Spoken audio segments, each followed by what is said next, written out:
ఏపీలో డ్వాక్రా మహిళలకు సీఎం చంద్రబాబు నాయుడు మరో శుభవార్త చెప్పారు. స్వయం ఉపాధి గ్రూపులు నిర్వహిస్తున్న మహిళలకు మరింత అండగా నిలిచేందుకు వీలుగా ఏపీ ప్రభుత్వం తరపున మరో 2 కొత్త పథకాలను ప్రారంభిస్తామని ఇప్పటికే ప్రకటించిన చంద్రబాబు ఇప్పుడు వాటి ప్రారంభానికి ముహూర్తం కూడా ఖరారు చేశారు. దీంతో ఈ 2 పథకాల కోసం ఎదురు చూస్తున్న డ్వాక్రా మహిళల ప్రభుత్వ నిర్ణయంపై హర్షం వ్యక్తం చేస్తున్నారు. డ్వాక్రా మహిళా సంఘాల సభ్యుల కోసం ఏపీ ప్రభుత్వం ఎన్టీఆర్ విద్యాలక్ష్మి, కళ్యాణ లక్ష్మి పేరుతో 2 పథకాలు ప్రారంభిస్తామని ఇప్పటికే ప్రకటించింది.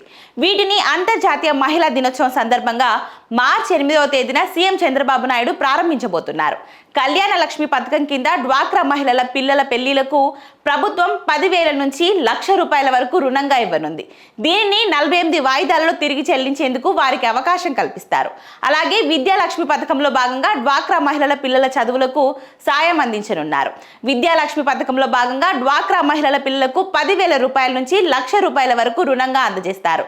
వీటిని కూడా నిర్ణీత కాల వ్యవధిలో తిరిగి చెల్లించాల్సి ఉంటుంది. అయితే డ్వాక్రా గ్రూపుల్లో కనీసం 6 నెలలు సభ్యత్వం కలిగి ఉన్న వారికి మాత్రమే ఈ రుణాలు లభిస్తాయి. వీటికి ప్రభుత్వం గ్యారంటీ ఉంటుంది. అలాగే మిగతా నిబంధనలను ప్రభుత్వం త్వరలోనే వెల్లడించనుంది. ఈ 2 పథకాల ద్వారా డ్వాక్రా గ్రూపులు నడుపుతున్న మహిళలు వారి పిల్లల చదువులు, పెళ్లిల విషయంలో పడుతున్న ఇబ్బందులు తొలగిపోనున్నాయి.